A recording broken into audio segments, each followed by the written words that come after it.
Today we're going to get the tractor split. We're going to take off the front bolster and split the engine from the rear end. And I've got some help coming in a little while.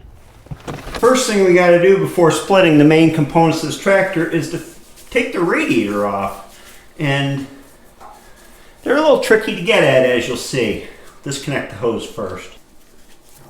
This hose probably won't come off until I pull the radiator itself, and it'll come off with it. These radiators usually won't come off unless you take the cowl off that goes around the fan. It's a separate piece. You just can't slide the radiator out forward enough because it hits the front bolster. So I usually take the cowl off, but this one's a little more complicated because it's got this piece up in here that hides the cowl bolts in back. So we're going to see if we can get her off. Radiator fan shroud, I should say, not cowl. This is a tricky one because the nut is up inside underneath here.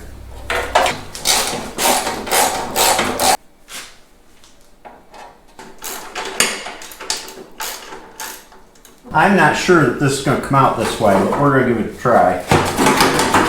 It's not, but what I can do now is unbolt this radiator and bring the radiator straight up. The cowl drop out. I won't get bound up on the fan blade that way. There's holes in the frame here in the front bolster to access the radiator mounting bolts, and the best way to get at them I found is to turn the wheels, and I'll show you the access hole underneath. If you come under here, you can see the radiator mounting bolt up under there all the way on the other side, and there's a hole directly beneath it. This one on the right's easier to get to first. There we go. The other side out here, the studs came out with the bolts. There's a stud that goes up in the bottom of the radiator. No big deal. Now she should just pull right off.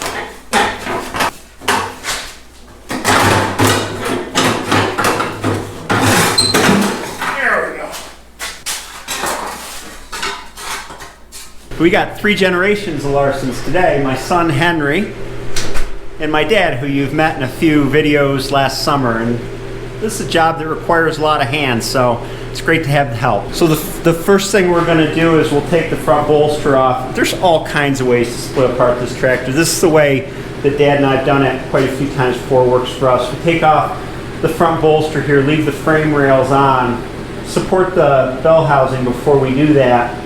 And then after we pull off the front bolster, we'll have the engine frame rails. We can take the frame rails off and then pull the engine out, sort of gradually splitting apart the tractor. And for those of you that were wondering, yes, I do use air tools once in a while. I like pulling wrenches, and don't fault me for that, but these are easier to do with air tools.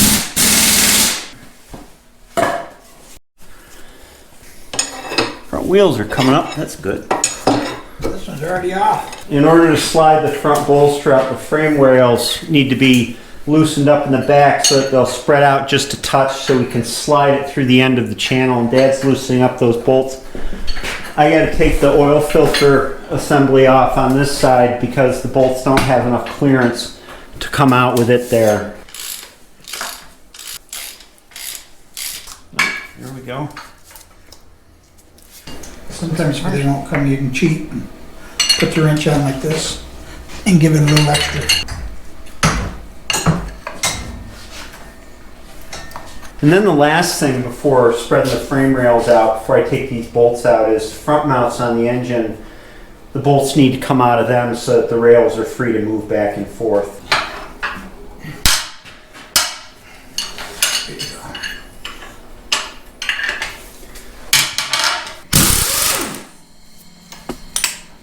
That's it.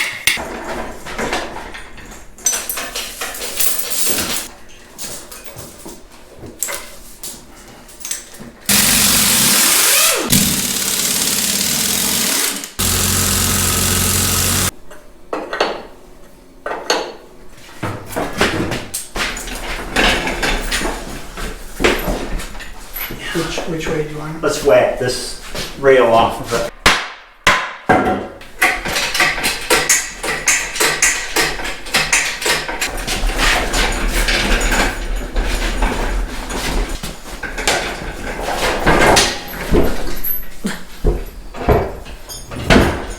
What do you call a hippie's wife? Do you know what a hippie is? Yeah. Probably Mrs. Hippie. I got owned on that one too. Oh man, Mississippi. What do you call a cow with 2 legs? Lean beef. No? I'm gonna get Henry to laugh one of these days. I don't think there's no fat in that joke. I'm starting a GoFundMe campaign to buy Henry a sense of humor. Oh, Anybody that no. wants to contribute? It's in the video description down below. So now we just got this one frame rail left to take off. Just loosen these 2 bolts, take them off. And then the engine cantilevers out from where it mounts on the clutch housing.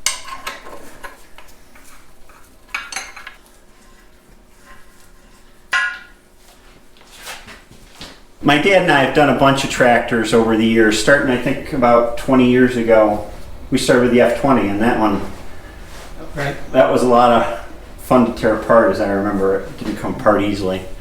And so we kind of have a routine down with how to do these. And I learned most of what I know about mechanic work from my dad, and maybe you can tell him how you learned mechanic work. Well, I think the interesting part is to see Henry out here. And when I was about Henry's age, I lived on a farm with my uncle down 3-4 miles from here. And they tore apart a transmission in an old tractor, in an old truck. And they couldn't get it back together. So one time I went out and put it back together. And it seems like ever since then I've been, turning wrenches. Sometimes it got old, sometimes it was interesting, but and then when later on I always had a car and tinkered with that, and then after that of course went in the Navy and was on a submarine and did diesel engines on there, and then come home and went to work for the city of Ithaca as a mechanic and mechanic supervisor, and so I've always had a wrench in my hand, and it's been interesting sometimes not so interesting, but most of the time it's great. You didn't mention either, you had a race car. You raced cars for a while. Yeah. We race cars, both dirt and asphalt, and always have chased the race cars around. But it got to a point where you can't have a family and have a race car too, because there's not that much money around. So we got away from the race cars. As I remember, this tractor came to the farm in '82. Is that the right year? About that year. I really can't remember. We had an old H that my dad had here on the farm, and that had kind of got wore out and had a lot of problems. And we happened to find this MD over to a local dealer, Wilson, I think was his name, over in Kings Ferry. And anyway, so it being diesel and being my background with diesel engines, I thought, well, this is a good one. So I finally bought it from him. I don't remember exactly the price. I'm thinking $1,800, $2,000, somewhere in that area. We never used ether to start the engine. In fact, it's pretty hard to use ether to start these because they're starting on gas normally. I know some people speculated that. My thought more so is that probably the engine was not rebuilt with quite the care that it should have, and they might not have taken the ridges off the top of the sleeves and re-ring the pistons and knurled the pistons to decrease the clearances, and those rings probably, that's why the top rings busted off of them. When I was in high school, I would come home and Dad would still be at work, and so when I got home, I'd take the tractor out to bale, and then when Dad got home from work, he'd come.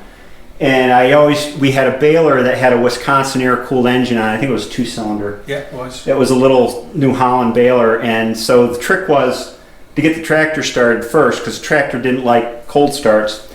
And the second trick was, if you got the baler engine started, the Wisconsin, you never shut that down because it would vapor lock. If it was hot when you shut it down, you could never get started again. So I had one thing that started bad cold, one thing that started bad hot, and we kept it going. I think the other interesting part about this tractor is one time there was a big rack down in the hedgerow, and my wife wanted the rack for a rock garden for an area to set up. So I went down with this tractor, and a corn stubble was on the ground, and so I'm pulling the rack up through the fields, and all of a sudden my wife is saying, "Hey, you got a fire going!" And so we're looking back, and it must have burned a lot of carbon out because the tractor was really working hard.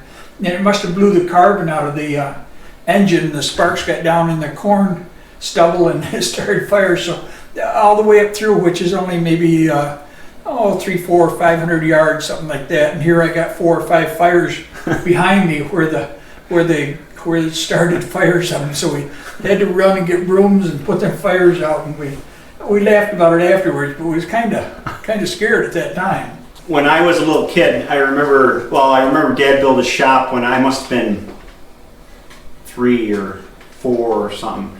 And Dad had a mechanic shop, so he'd go to work at his normal job, and then he had a repair business that he'd work at in the evenings after work, and I was out there quite often. I'd get covered head to toe with grease, and I'd come in, Mom wouldn't be very happy. I don't know if she was more unhappy with you or with me for letting me get into grease. And so I hung around the shop a lot, and whenever Dad had anything he wanted to junk that I could take apart, lawnmower engines and carburetors and Cash registers. Oh, cash. We had a cash register upstairs, and it was really a nice old fancy cash register, and so we didn't say anything. So one time I went up there, and here it's all in pieces, and I find out that Pete's figuring out how it works inside. I don't think it ever got put back together, but it sure did scatter. I think I got stumped by that one. Yeah, right. My grandpa used to give me old clocks too. For some reason, he had a bunch of old clocks in the house. And he'd say, "Here, take this home and take it apart." And at that point, I could take things apart, and I really couldn't put them back together. And so that's the way it went. So I got some background doing that. I think when I was in high school, we had an old Corvette, which Dad's since redone. And I think that's the first time I rebuilt an engine, is helped you rebuild that Corvette engine. Or we put a different engine in. Yeah, rebuild a different engine. Yeah, we did. Yeah, and put that, because I was hot to have it for high school, of course, who wouldn't be. And then that was it. I went off to college and then moved back, and the MD was sitting in the barn when I moved back, and this was actually the first tractor I wanted to restore. I wanted to get it running again, but it just seemed like it was too complicated to me, so I went on to other tractors, and I knew that this one was hard to find parts for and all that. And then when I started restoring tractors, Dad, I remember we worked quite a bit on the F20 together.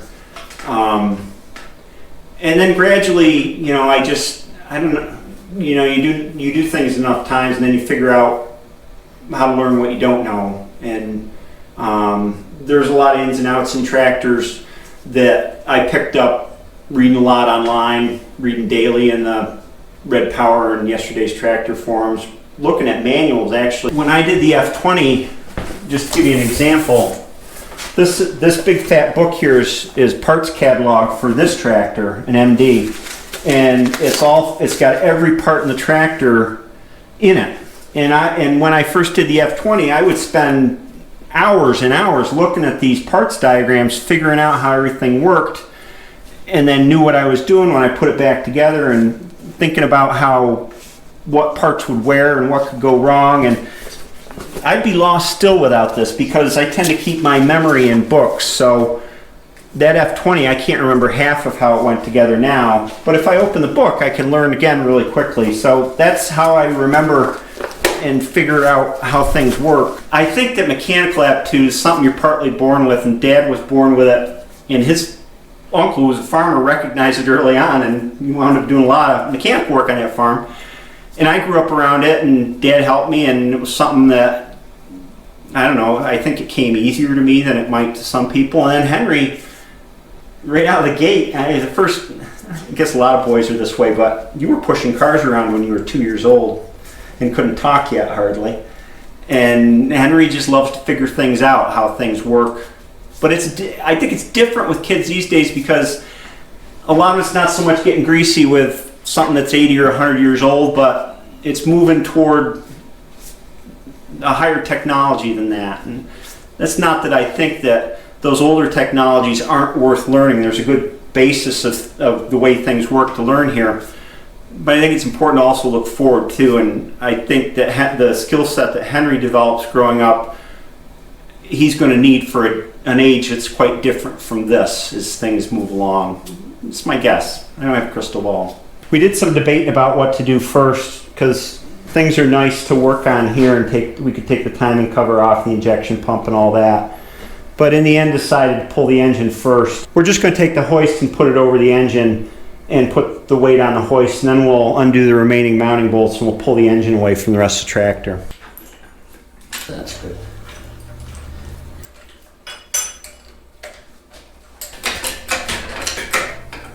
And I believe if I read the I&T manual correctly, there's just these two bolts that go through the bell housing that are still holding the engine on before the frame rail bolts went through this thin plate here and helped hold the engine on. There's also two alignment dowels that go through this thin plate.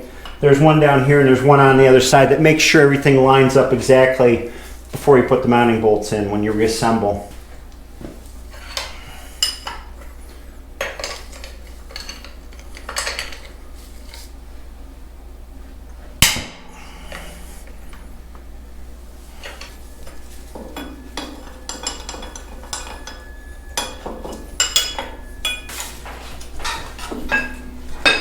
I think I gotta loosen up that bolt at the bottom. It's not coming at all down there. This is pulling that dowel out.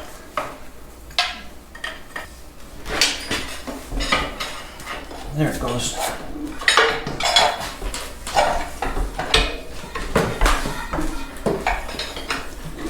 There we go. Come up a little bit. Yep, I think so. Come back.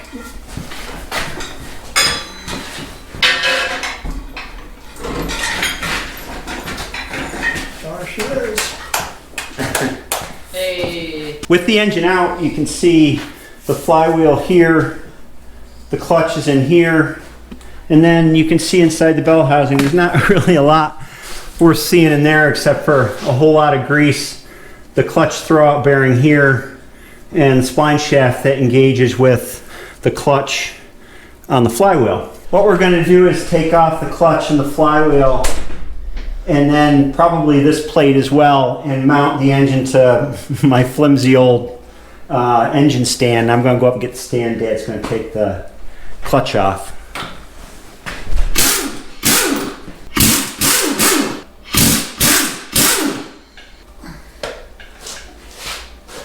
Here's the clutch. It actually looks good. I like having good news for a change.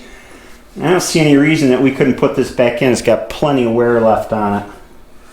And then to take off the flywheel, there's just these locking tabs like we saw inside the engine to bend back before the bolts come out. They have more John Deere paint in there, green and yellow. It must have ate a John Deere.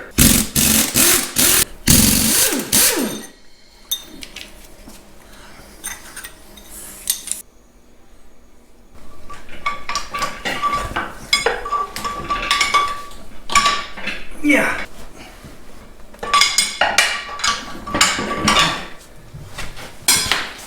We cranked on this engine so much. See the ring gear here where the starter engages at is pretty worn. The nice thing about these is you can heat them up with a rosebud on a torch. They expand enough to pull them off and then flip them around so that this is the side that the starter engages. So that's what we'll be doing. Next we can pull this back plate off that mounts the engine to the bell housing.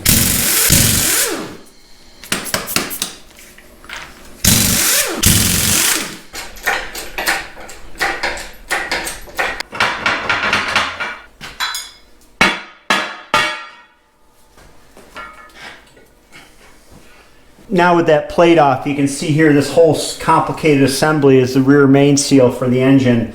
And we had quite a bit of problem with this leaking when the tractor was running. It actually drip, drip, drip on the ground pretty good. They're not complicated to take off. They are complicated to put on right when you replace them. So we're going to take this one off before we put it on the engine stand. Do you remember the one on the F20 where it had all kinds of oil slingers and felt seals? I do.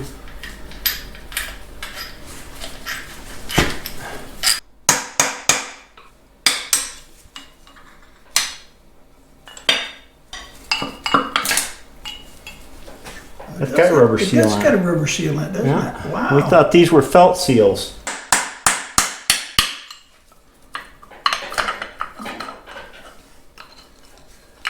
This is the rear main seal this lower half, this is the upper half, looking at it from the crankshaft side.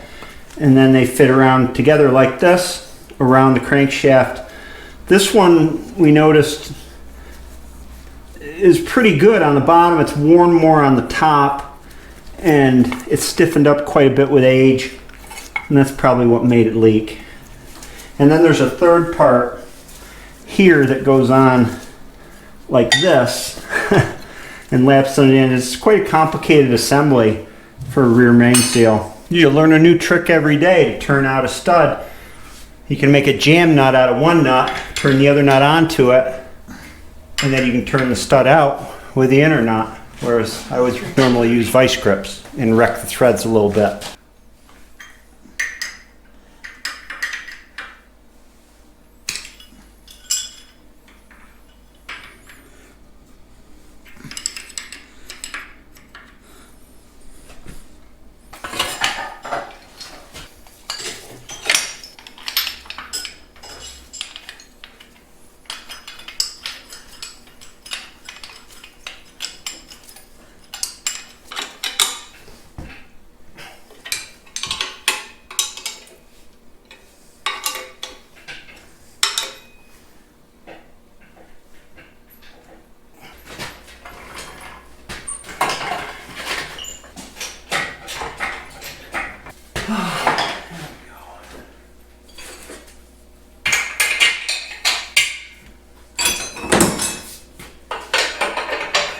Let's see how much it sags when it comes down. See how much it holds. Yeah. We never had nothing this heavy on it. You know, the F20 engine was pretty heavy. Oh, it's there. I'd probably, Leave the hoist on the other end of if it. you're done, I'd leave the hoist on it for tonight. I probably would have, even if it didn't sag so much. And I got the- I can rotate it and take the front cover off so that it'll support it. I think I got this engine stand off the back of a truck at a mobile tool sale, and it's not the best quality. So that's it. We've got all the main pieces of the tractor out. All we have left here is a torque tube that hooks on the front of the transmission belt pulley. I'll be taking that off much later, and the transmission and final drive cover as well. That's it for today. I thank my dad for helping us, and Henry too. He's gone back inside, but I hope you have a great day, and we'll see you next time.